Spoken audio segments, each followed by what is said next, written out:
बात करते हैं और अगर आप एक ऐसे निवेशक हैं जो कि शेयर बाज़ार में डायरेक्ट निवेश करते हैं, स्टॉक्स और शेयर खरीदते हैं सीधा, तो टेक्निकल फंडामेंटल एनालिसिस के बारे में आपको जानना बहुत ज़रूरी है।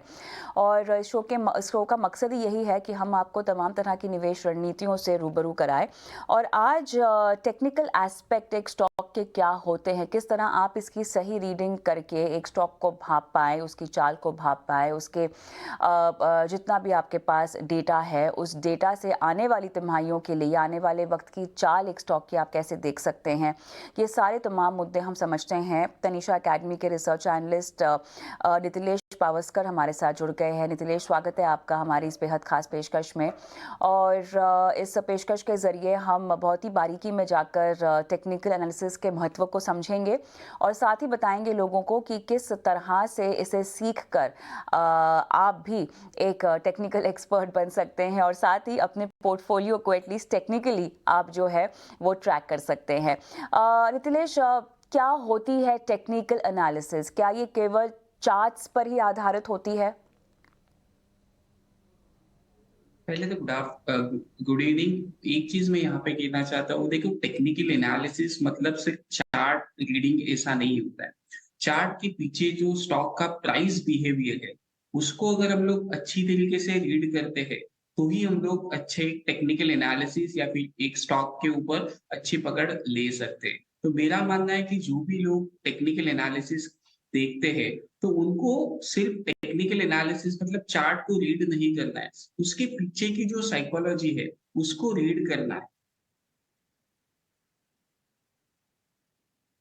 नितिलेश, आपने काफ़ी अहम बात हमें बताई है, लेकिन अब इसको ब्रेक डाउन करते हैं। और टेक्निकल एनालिसिस के तहत किस किस तरह की एनालिसिस शामिल होती है एक स्टॉक को लेकर? थोड़ा सा अगर आप इसको विस्तार से हमको समझाएं उदाहरण देकर।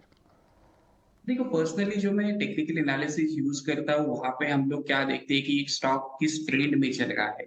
जनरली स्टॉक के जो ट्रेंड होते हैं वो 3 ट्रेंड होते हैं, अप ट्रेंड होता है, डाउन ट्रेंड होता है, साइडवेज ट्रेंड होता है। तो पहले जब भी हम लोग चार्ट्स देखेंगे, तो चार्ट्स के ऊपर पहली एक हमें नजर दौड़ानी होती है कि चार्ट का ट्रेंड कैसा है, स्टॉक किस ट्रेंड में चल रहा है।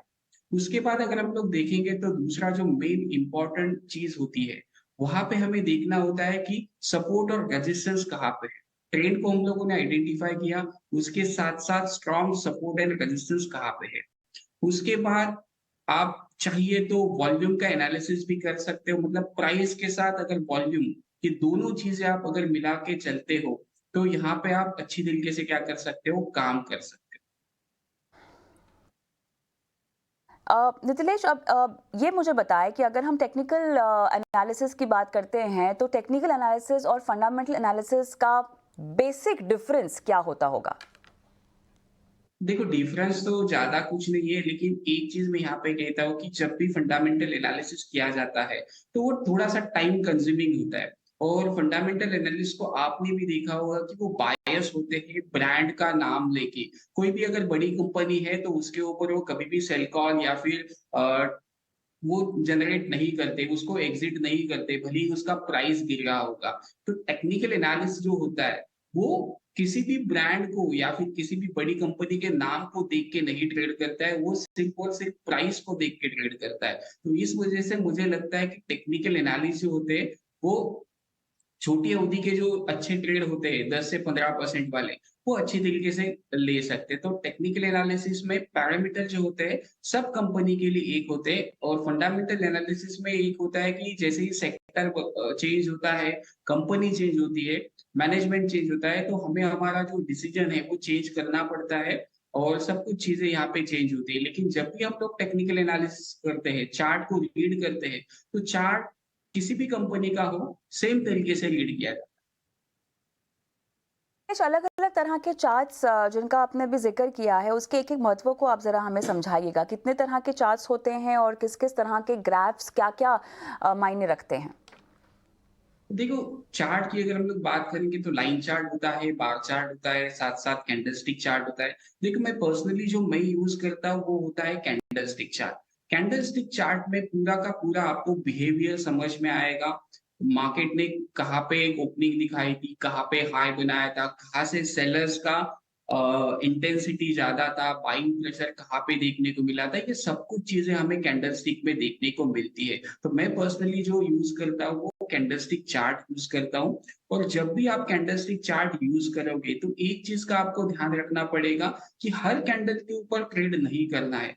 ढेरों मार्केट में कैंडलस्टिक है, आप हर कैंडलस्टिक के ऊपर ट्रेड करोगे, तो आप शायद क्या हो सकते हो, कन्फ्यूज़ हो सकते हो। जैसे कि मैं कुछ छोटे-मोटे कैंडलस्टिक यूज़ करता हूँ, जैसे कि हो गया हैमर हो गया, शूटिंग स्टार हो गया, डबल मल्टीपल इनसाइड कैंडल हो गया, साथ-साथ इवनिंग स्टार हो गया और दूसरा जो कैंडलस्टिक होता है, जो मैं यूज़ करता हूँ, वो वाला कैंडलस्टिक है डार्क क्लाउड कवर जिसमें मैं शॉर्टिंग अपॉर्च्युनिटी देखता हूँ। ये 3-4 जो कैंडल्स है, वो आपको क्या करने पड़ेंगे, सिर्फ़ देखने पड़ेंगे जिससे कि आपका जो एक्यूरेसी होगा, वो अच्छा हो सकता है। कैंडलस्टिक के बाद अगर हम लोग देखेंगे तो चार्ट पैटर्न सबसे इम्पोर्टेंट होता है। चार्ट पैटर्न्स 2 प्रकार के होते हैं, जैसे कि एक बुलिश चार्ट पैटर्न होता है और बेयरिश चार्ट पैटर्न होता है। Double top, double bottom, rounding bottom, cup and handle pattern, साथ-साथ bump and reversal pattern, inverse bump and reversal pattern, ascending triangle, descending triangle, ये सब कुछ चीज़ें आपको क्या करनी पड़ती है, देखनी पड़ती है। लेकिन अगर आप अभी देखोगे इस मार्केट में, तो ये जो पुराने पैटर्न्स है, इसको अगर आप साइकोलॉजी और साथ-साथ स्मार्ट मनी कांसेप्ट या फिर ट्रैपिंग, ये दोनों को अगर अच्छी तरीके से इस्तेमाल करते हो, तो ही आपको क्या मिलेगा, फ़ायदा मिलेगा। नहीं तो जो पहले के बुकिश कांसेप्ट है, वो अभी इस मार्केट में नहीं चलते हैं क्योंकि लिक्विडिटी जो है मार्केट में, वो काफ़ी फ्लो हो रही है और सब लोग अभी टेक्निकल एनालिसिस के पीछे चल रहे हैं। तो आपको थोड़ा-सा एक कदम आगे चार्ट के साथ साइकोलॉजी और साथ-साथ ट्रैपिंग सिग्नल, ये दोनों का इस्तेमाल करना। ग्राफिकल चार्ट्स और जो चार्ट्स की आपने बात की है, उनमें क्या फ़र्क है? मैम एक बार फिर से रिपीट करोगे? ग्राफिकल चार्ट और जो आपने जिन चार्ट्स का ज़िक्र किया, कैंडल स्टिक चार्ट और लाइन चार्ट या डेली बार चार्ट, इनमें क्या फ़र्क होगा, क्या अंतर होगा? देखो डिफरेंस तो अगर हम लोग देखेंगे लाइन चार्ट जब भी आप देखते हो तो क्लोजिंग बेसिस प्राइस के ऊपर आप वो चार्ट को एनालिसिस करते हो और कैंडल स्टिक में पूरा का पूरा एनालिसिस जो होता है वो वहां पे आप हाई ओपन लो क्लोज सब डिटेल्स आपको देखने को मिलते हैं तो उस वजह से थोड़ा सा डिफरेंस है यहाँ पे क्या होता है कि आपको एग्जैक्टली स्टॉप लॉस किसी ट्रेडर का जो ट्रेडिंग स्टाइल है वो अलग अलग होता है कोई लोग क्लोजिंग बेसिस के ऊपर एंट्री लेना पसंद करते हैं या फिर स्टॉप लॉसेस लगाना क्लोजिंग बेसिस के ऊपर पसंद करते हैं, तो वो लाइन चार्ट का इस्तेमाल कर सकते हैं। लेकिन मेरे जैसे जो एनालिस्ट है या फिर जो लोग ट्रेड करते हैं, वो क्या करते हैं रनिंग कैंडल में एंट्री करना पसंद करते हैं। डे का हाई या फिर डे का लो ब्रेकआउट ब्रेकडाउन होने पर एंट्री करते हैं, तो उस हिसाब से यही सिर्फ इसमें डिफरेंस है। ऑलराइट, अब मुझे ये बताइए कि अब क्योंकि हमने ये चार्ट्स की बात की है और ऐसे में किसी को अगर पूरा ट्रैक रिकॉर्ड किसी भी स्टॉक का ट्रैक करना हो, कितना पीछे आप जा सकते हैं नितिलेश? क्योंकि क्या चार्ट्स के आधार पर ही आप उनकी पास्ट परफॉर्मेंस की तुलना करके एनालाइज कर सकते हैं कि आगे कैसे परफॉर्मेंस देगा कोई भी स्टॉक? देखो डेफ़िनेटली जितना भी मैं स्टडी करता हूँ, वो सब चार्ट के बेसिस के ऊपर होता है, मैं फंडामेंटल स्टडी नहीं करता हूँ। तो इसमें आप क्राइटेरिया पहले डिसाइड कर सकते हो कि आपको ट्रेडिंग किसमें करना है। अगर आप इंट्राडे ट्रेडर हो, तो आप 5 मिनट का, 15 मिनट्स का टाइम फ्रेम का कैंडलस्टिक यूज़ कर सकते हो और लास्ट 5 से 10 दिन का मार्केट ने जो मोमेंटम किया है, वो आप क्या कर सकते हो, चेक कर सकते हो। साथ-साथ अगर आप पोजिशनल ट्रेडर हो या फिर स्विंग ट्रेडर हो, तो वहाँ पे आप आवरली और डेली कैंडलस्टिक का चार्ट देख सकते हो और इसमें आपको कम से कम 1 महीने से लेके 3 महीने पीछे वाला डेटा देखना पड़ेगा। वहाँ पे प्राइस एक्शन कैसे बना है, प्राइस ने बिहेव कैसे किया है।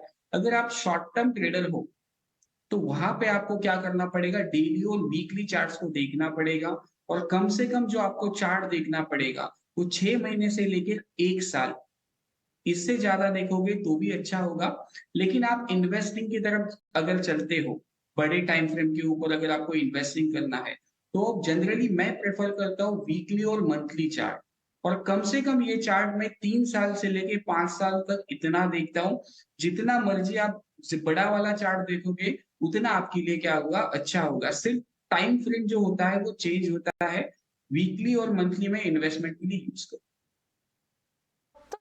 में जिस भी तरह की जिस भी तरह की आपकी प्रेफरेंस है, उसमें किस तरह के फॉर्मेशन से क्या मतलब निकलता है?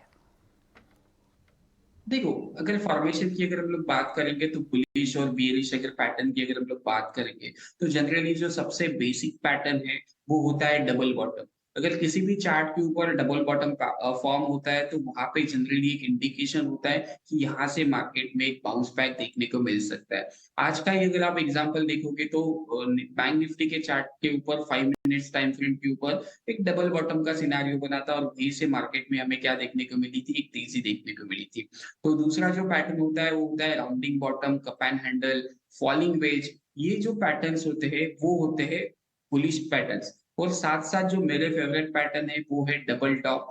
डबल टॉप में जनरली क्या होता है कि मार्केट एक स्विंग हाई बना के थोड़ा-सा रिट्रेस करके वहीं पे जाके मतलब पिछला जो स्विंग हाई वहीं पे जाके रेजिस्टेंस लेता है और जो इम्पोर्टेंट जो सपोर्ट लेवल है, उसको मार्केट क्या कर देता है, ब्रेक कर देता है। तो मतलब यहाँ पे क्या हुआ, सेलर्स क्या थे, एग्रेसिव थे। मार्केट अपने पिछले स्विंग को क्या नहीं कर रहा है, ब्रेक नहीं कर रहा है, तो इस वजह से मार्केट में हमें क्या देखने को मिली, गिरावट देखने को मिली।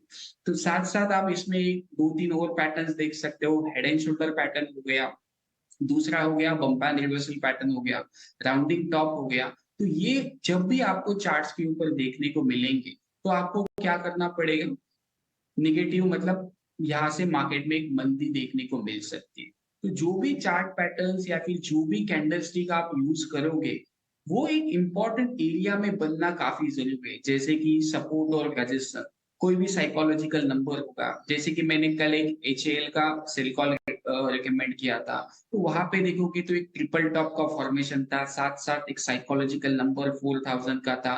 तो ट्रिपल टॉप एक रेजिस्टेंस है, साथ-साथ एक 4000 जो एक साइकोलॉजिकल रेजिस्टेंस है, उसी का मैंने फ़ायदा उठा के वहाँ पे क्या किया एक शॉर्ट कॉल इनिशिएट किया। तो वहाँ से हमें क्या देखने को मिली, आज भी एक मंदी देखने को मिली। तो वैसे आप क्या कर सकते हो चार्ट पैटर्न्स यूज़ कर सकते चलिए, मेरे ख्याल से काफ़ी विस्तार से आपने चार्ट पैटर्न्स और टेक्निकल एस्पेक्ट्स जो है एक स्टॉक को लेकर समझ ज़रूरी होते हैं, उस पे तमाम बारीकियाँ आपने समझाई। बहुत-बहुत धन्यवाद नितिलेश।